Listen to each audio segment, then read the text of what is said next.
1 साल के जैसे ही लाला भय तो लाला के 2 दांत निकल आए, और 2 दांत जैसे निकले तो ठाकुर जी बोले, अब जब बच्चे के दांत निकलते हैं किसके साथ अपने दांतें खुद ही दबाता है।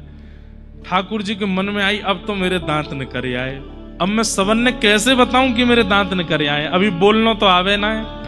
लाली की अपेक्षा लाला थोड़ा लेट बोलते हैं, लाली जल्दी बोलने लगती है। ठाकुर जी 1 साल के आगे भी बोलना तो आवे ना है। अब कैसे बताऊं मैया को कि मेरे दांत आ गए।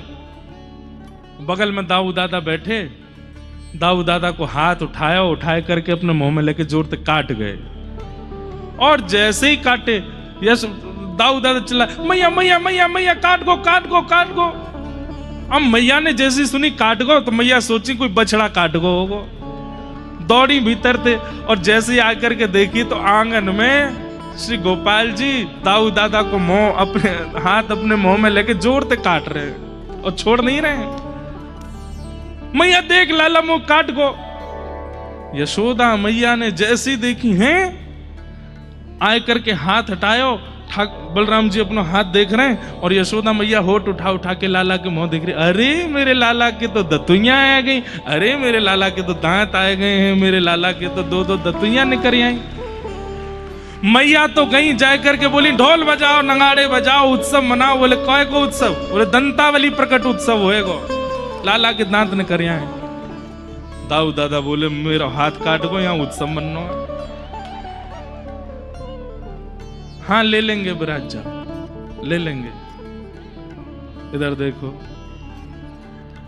अब भीड़ लगी है और सब ब्रजवासी एक एक करके आ रहे हैं। मैया ने हमें दिखा दे कैसे दांत हैं, तो मैया बीच में लाला के होठ उठावे, फिर 2 दांत दिख जाए। सब ब्रजवासी अरे मैया कितना सुंदर, नेक मैया हमें कटवाए दे यहाँ पे, नेक देखें तो कैसे काटे लाला।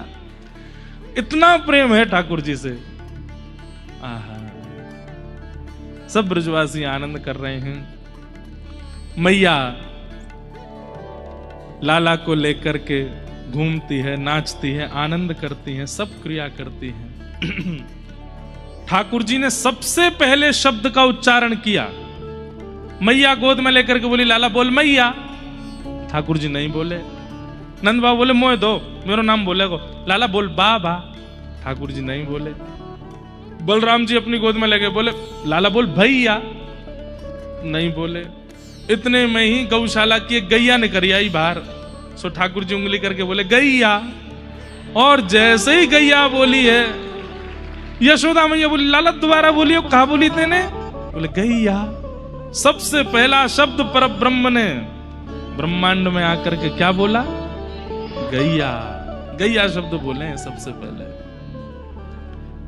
कितनी प्रिय है ठाकुर जी को गाय। आप कभी बाल लीला सुनेंगे ना, बिना गैया के कृष्ण लीला है ही नहीं। हर मोड़ पर, हर पड़ाव पर आपको गौ दिखाई देगी। इतना प्रेम प्रीति करते हैं ठाकुर जी गैया से। फिर यशोदा मैया ने पाम पकड़े, लाला ने बोल दे मैया, तो उसके बाद बोले मैया। नंद बाबा आए, बोले लाला बोल बाबा। ठाकुर जी बोले बाबा। बलराम जी बोले लाला बोल दादा। ठाकुर जी बोले दादा। सबको नाम बोले। अब तो फिर तो भीड़ लग गई। अब सबरे आकर के अपना नाम बुलवा रहे हैं, लाला बोल मधुमंगल।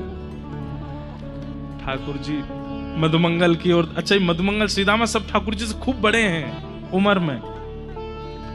ठाकुर जी मुंह की ओर देखें और मुंह बना करके बोल रहे हैं, दारी के अभी बोलना सीखो हूं मैं, इतना बड़ा नाम कैसे बोलूंगा, कि छोटे छोटे नाम बुलवाओ।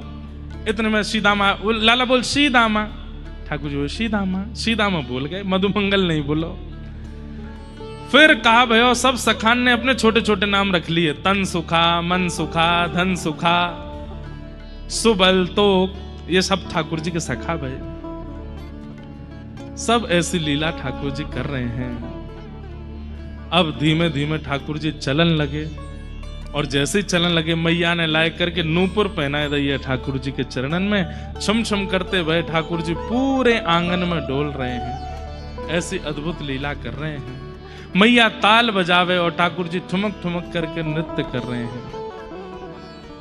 नृत्य करते हैं, गाते हैं, बतियाते हैं, ऊधम मचाते हैं। अभी ठाकुर जी की धीमे धीमे लीलाएं शुरू हुई हैं और उन लीलाओं का अनुभव सब कर रहे हैं।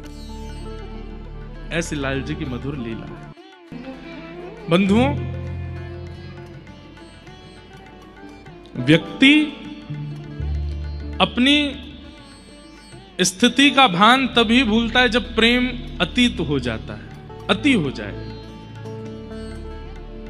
हमारे पूज्य महाराज जी आज पधारे हैं। आप हमारे श्री वैष्णव परंपरा के आचार्य चरण हैं, हमारे लिए गुरु हैं। आप 1000 बार बुलाने पर एक स्थान पर एक दिन एक बार जाते हैं, पर अति प्रेम के कारण पता है कि लाला यही हैं, हम भी यही हैं, तो सुबह उत्सव में भी आए, कथा में भी आए। ये प्रेम के कारण होता है। आप हमको कथा के अलावा बुला के देखना एक बार, आ ही नहीं पाएंगे। अपने परिवार वालों के पास ही नहीं जा पाते, अपने रिश्तेदार नातेदार उनके पास ही नहीं जा पाते। भाग्यनगर में ऐसे कई परिवार हैं जिनकी गोद में हम बचपन में खेले हैं, वो आए होंगे घर पे, पिताजी के शिष्य, लेकिन बेचारे बस दूर से ही देख रहे हैं, नहीं जा पा रहे हैं हम। इसका मतलब ये नहीं कि प्रेम नहीं है, लेकिन अब वहां तो समय नहीं है इसलिए नहीं जा पा रहे। पर प्रेम का एक स्वरूप होता है कि प्रेम में व्यक्ति अपना स्वरूप भूल जाता है और फिर अपने प्रेमी के लिए कैसे भी करके कुछ ना कुछ सहज स्वरूप प्रकट करता है। सहजता का प्रादुर्भाव ये प्रेम का प्रतीक है। परब्रह्म है ये जो सैन चला रहे हैं, ये परमात्मा है। इनकी एक भ्रगुटी टेढ़ी करने पर भूचाल आ जाता है तीनों लोकों में। इनके जरा से क्रोध भर के इंद्र की ओर देखने मात्र से स्वर्ग में भूकंप होने लग जाता है। ये जब अपने सिंहासन से पैर नीचे रखते हैं तो शेषनाग कंपायमान हो जाते हैं। इनकी श्वास लेने और छोड़ने से समुद्र में उफान भरता है। वो परमात्मा। ब्रज में देखो, ग्वाल बालन के संग डोल रहे हैं, उनके संग खेल रहे हैं, उनके संग कूद रहे हैं। अरे कहां तक कहें, अब पद में ढूंढूं तो मुझे मिल जाएंगे, हैं पद मैंने पढ़े हैं। ठाकुर जी ग्वाल बालों के संग कैसे खेल लीला करते हैं। बोले चलो मेरो आज घुड़सवारी करवे को मन है रोए, तू घोड़ा बन जा, चल ए मधुमंगल घोड़ा बन। मधुमंगल घोड़ा बन गए, ठाकुर जी बाकी ऊपर बैठ गए। अब थोड़ी देर तक तो मधुमंगल चलता रहो, थोड़ी देर बाद मधुमंगल उठ गए। सो ठाकुर जी गिर गए। अरे जी काकी होते ने, बोले अब मैं ही बनो रहूंगा, अब तू बन। ठाकुर जी घोड़ा बने और जब मधुमंगल बैठ रहा था ना उनके ऊपर, उस समय आकाश में 33 कोटि देवता हाथ जोड़ करके थर थर कांप रहे थे। बोले अरे मधुमंगल, तुमको पता है तुम किस पे बैठ रहे हो। गरुड़ जी महाराज के नेत्र लाल पड़ रहे हैं। बोले मैं अभी जाता हूं, चीर दूंगा इसको बीच में से। लेकिन ठाकुर जी ने सबको कह रखा है यहां मेरा प्रेमावतार हुआ है। मेरे पौरुष, मेरे पराक्रम, मेरे ईश्वरत्व को भुला करके मैं लीला कर रहा हूं। इसलिए भगवान धराधाम पर 100 वर्ष से अधिक रहे श्री कृष्ण, लेकिन 11 वर्ष 56 दिन की व्रज की लीला सब पे भारी पड़ जाती है। भगवान का ऐश्वर्य एक तरफ, भगवान का पराक्रम एक तरफ, भगवान के वैदुष्य एक तरफ, और व्रज का प्रेम सब पे मानो जैसे ऐसे पानी फेर देता है। सब आप महाभारत की कथा सुन लीजिए, उसमें गीता का ज्ञान जब श्री कृष्ण देते हैं तो कृष्ण की ज्ञानमयी वाणी सुन लेना, विराट रूप का वर्णन सुन लेना। द्वारिका में कितने, एक दिन में हम और हमारे गुरुदेव जो हमको पढ़ाते हैं, जब जब हम मिलते हैं तो हम कुछ ना कुछ नया करते हैं। तो एक दिन हम और गुरुजी बैठ करके हिसाब लगा रहे थे कि भगवान ने पृथ्वी पर आकर कितने दैत्यों को मारा। श्री कृष्ण ने करोड़ पार कर गए, करोड़ों दैत्यों का वध किया। आंकड़ा लिखा है, जब कल मथुरा से द्वारिका जाएंगे ना, वहां पे वो आंकड़ा लिखा है, मैं बताऊंगा कितने कितने दैत्य मारे ठाकुर जी ने। पर वंशी बाकी सबको शून्य कर देती है। व्रज का रास 16,108 विवाहों पर पानी फेर देता है। गिरिराज धरण लीला द्वारिका लीला को फीका कर देती है। क्यों? क्योंकि यहां प्रेमी श्री कृष्ण है। मैं एक बात कथा में कहा करता हूं, आज गोवर्धन लीला है ना कथा में, व्यक्ति जब भारी वस्तु को उठाता है ना तो अपने शरीर के 3-4 भागों को टेढ़ा मेढ़ा कर देता है। ये स्पीकर रखा, इसको उठाने के लिए मुझे घुटने टेढ़े करने पड़ेंगे, कमर टेढ़ी करनी पड़ेगी, हाथ भी उठाने पड़ेंगे, बहुत टेढ़ा मेढ़ा होकर के, और बड़ा वजन उठाते हैं तो बहुत फिर जोर लगा करके उसको धारण करते हैं। भारी वस्तु को उठाने में शरीर के अंग प्रत्यंगों को टेढ़ा किया जाता है।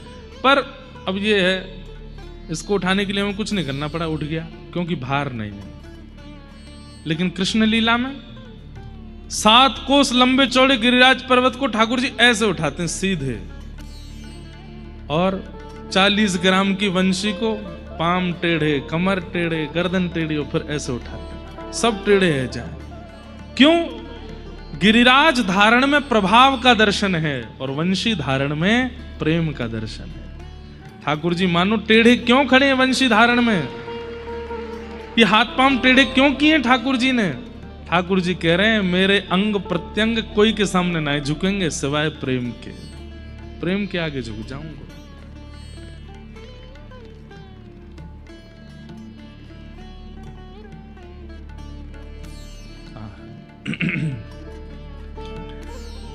सब जगह ठाकुर जी सीधे खड़े हैं, द्वारिका में सीधे खड़े हैं, तिरुपति में सीधे खड़े हैं, और दक्षिण में मंदिरों में जाओ वहां भी ठाकुर जी सीधे खड़े हैं। तो हमारे ब्रज में यहाँ ले, यहाँ ले, ऐसे ले, और भी जितने ऐसे के उतने। एक जगन्नाथपुरी के पास में एक गोपीनाथ जी हैं, टोटा गोपीनाथ, टोटा गोपीनाथ। ऐसे ठाकुर जी खड़े भये तो देखे होंगे आपने, पर ऐसे ठाकुर जी यूं ही बैठ गए नीचे, टोटा गोपीनाथ।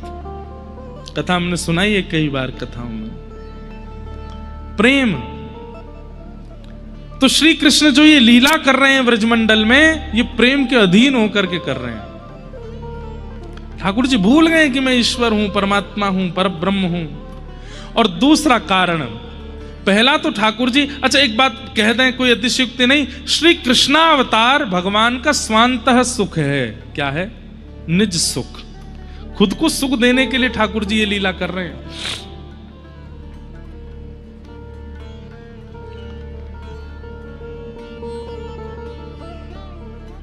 भगवान लीला कर रहे हैं। कैसी लीला कर रहे हैं? संज्ञग्निडम शशि जलद्विज कंटकेभ्य क्रीड़ा परावति चलौ स्वसतो निषेद्धुम ग्रह्याणि कर्तुमपि यत्र न तज्जनन्यो शोकात् आपतुरलम मनसो नवस्थामु। भगवान लीला कर रहे हैं। श्रृंगी गैयाओं के सींग पे चढ़ जाते हैं, अग्नि मैया की चूल्हा की अग्नि लेके भाग जाते हैं। डम्ष्टी रोज अपने दांत गिनते हैं कितने निकल आए, और जब एक्स्ट्रा दांत नहीं निकलते तो रोते हैं मैया के पास जाए के, मैया मैया कहे तू काय को रोवे? बोले मैया मुझे तो ऐसा लगे मैं तो खूब दूध पीऊं, खूब मक्खन खाऊं, खूब दही खाऊं, मुझे तो ऐसा लगे जब मैं तेरे गर्भ में हतो ना, तेने खावे पीवे में कंजूसी करी, तभी मेरे दांत नहीं निकल रहे। मैया तेने मेरे संग ऐसा कायब की हो। बड़ी लीला करते हैं ठाकुर जी। संग अग्नि डम्ष्टि जल, जल में नंद बाबा के हाथ पांव जोड़ करके पीछे पड़ जाए, मुझे जमुना जी घुमा लाओ। और जैसे ही नंद बाबा जैसे तैसे लेके जाएं, शर्त रख के जाते हैं, जमुना जी में नहीं जाएगो, किनारे घूमेगो, हाथ पकड़ ले मेरो।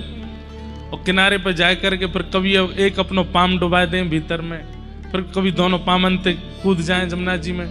नंद बाबा, अच्छा बाबा बस पाम गिरे कर रहा हूं, मट्टी लग गई है।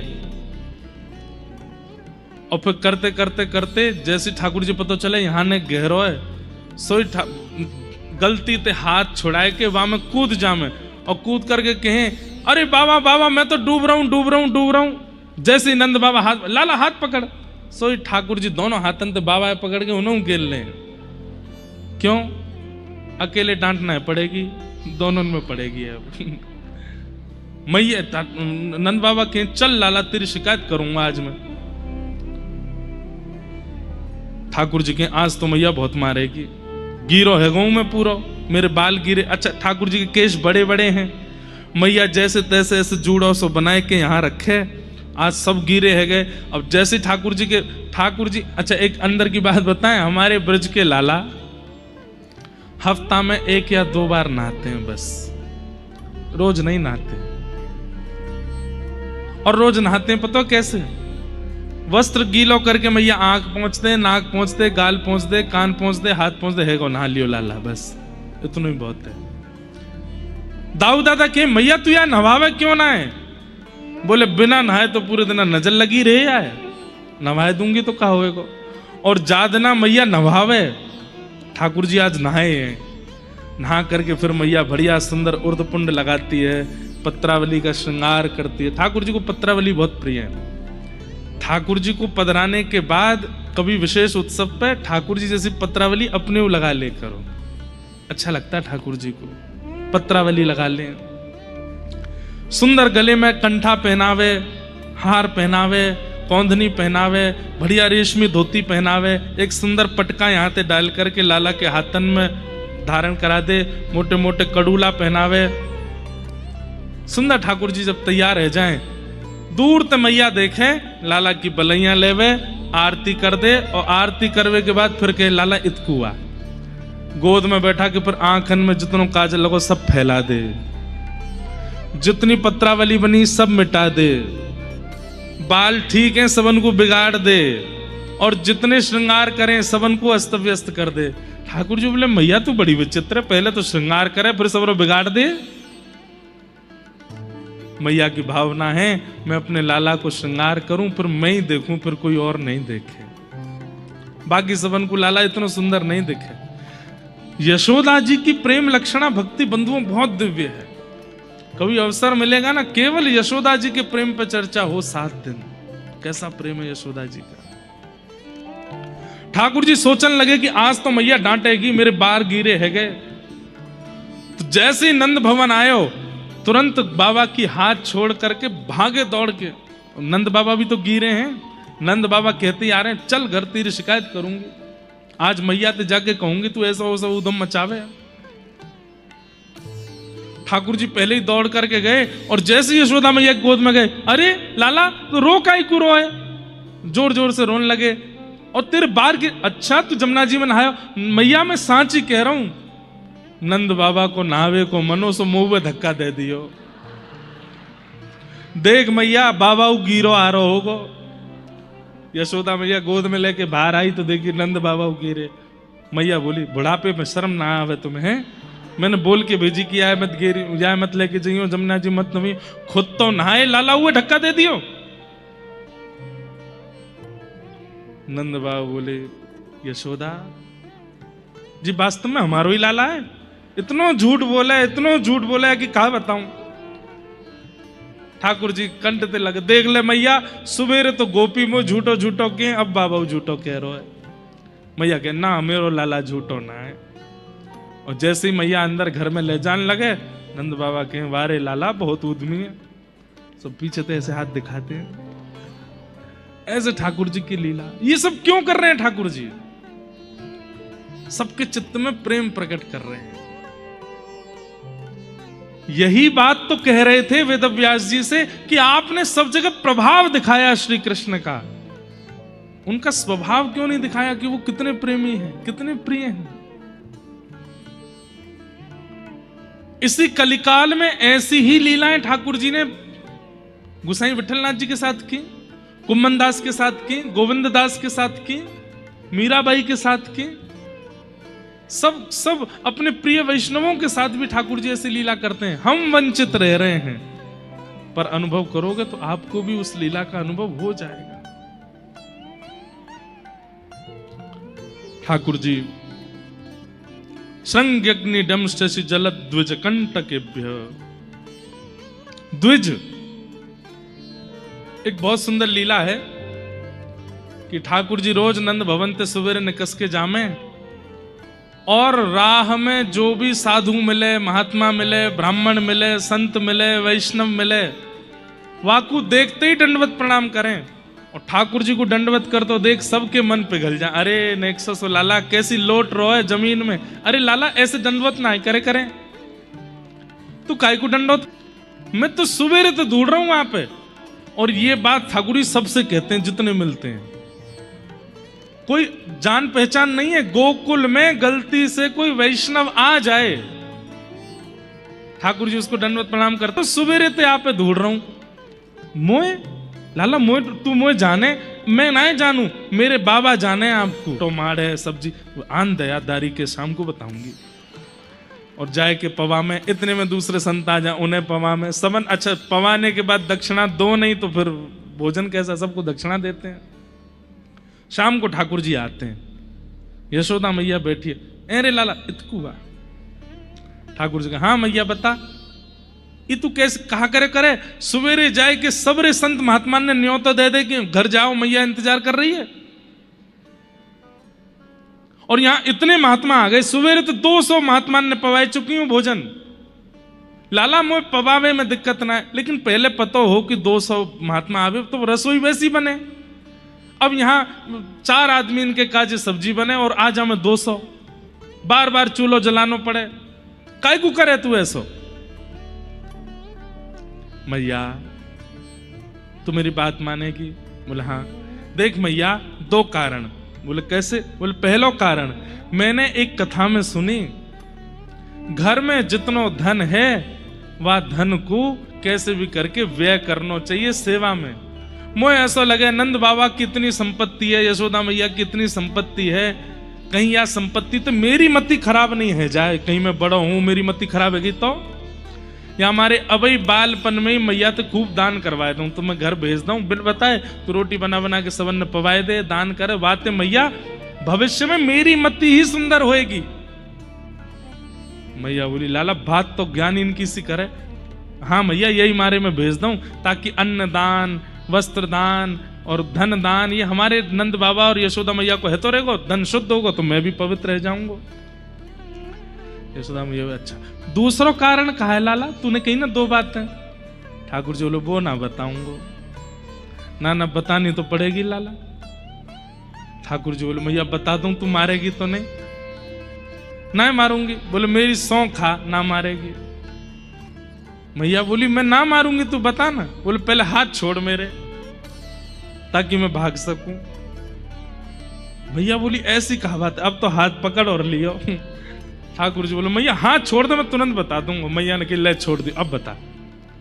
बोले मैया तू पड़ी पड़ी मोटी है गई है, मुझे बहुत चिंता होवे कि मेरे ब्याह में कहीं मेरी मैया धाम धुल्ला सी है गई तो अब ही परिश्रम करेगी, रोटी बनावेगी, सब्जी बनावेगी, क्योंकि मैया तेरो नियम है मैं जानू, सबन के काजे तो हमारे घर में सेवक हैं वो बनावे, पर मेरे काजे और संतन के काजे तू स्वयं प्रसादी बनावे, तो वह प्रसादी बनावे में श्रम होएगा, मेरी मैया स्वस्थ रहेगी, या हमारे संतान ने भेज दूं। मैया बोली दारी के तो बताओ, पीछे छड़ी लेके मैया भाग रही आगे आगे, ठाकुर जी मोटी है गई हूं मैं।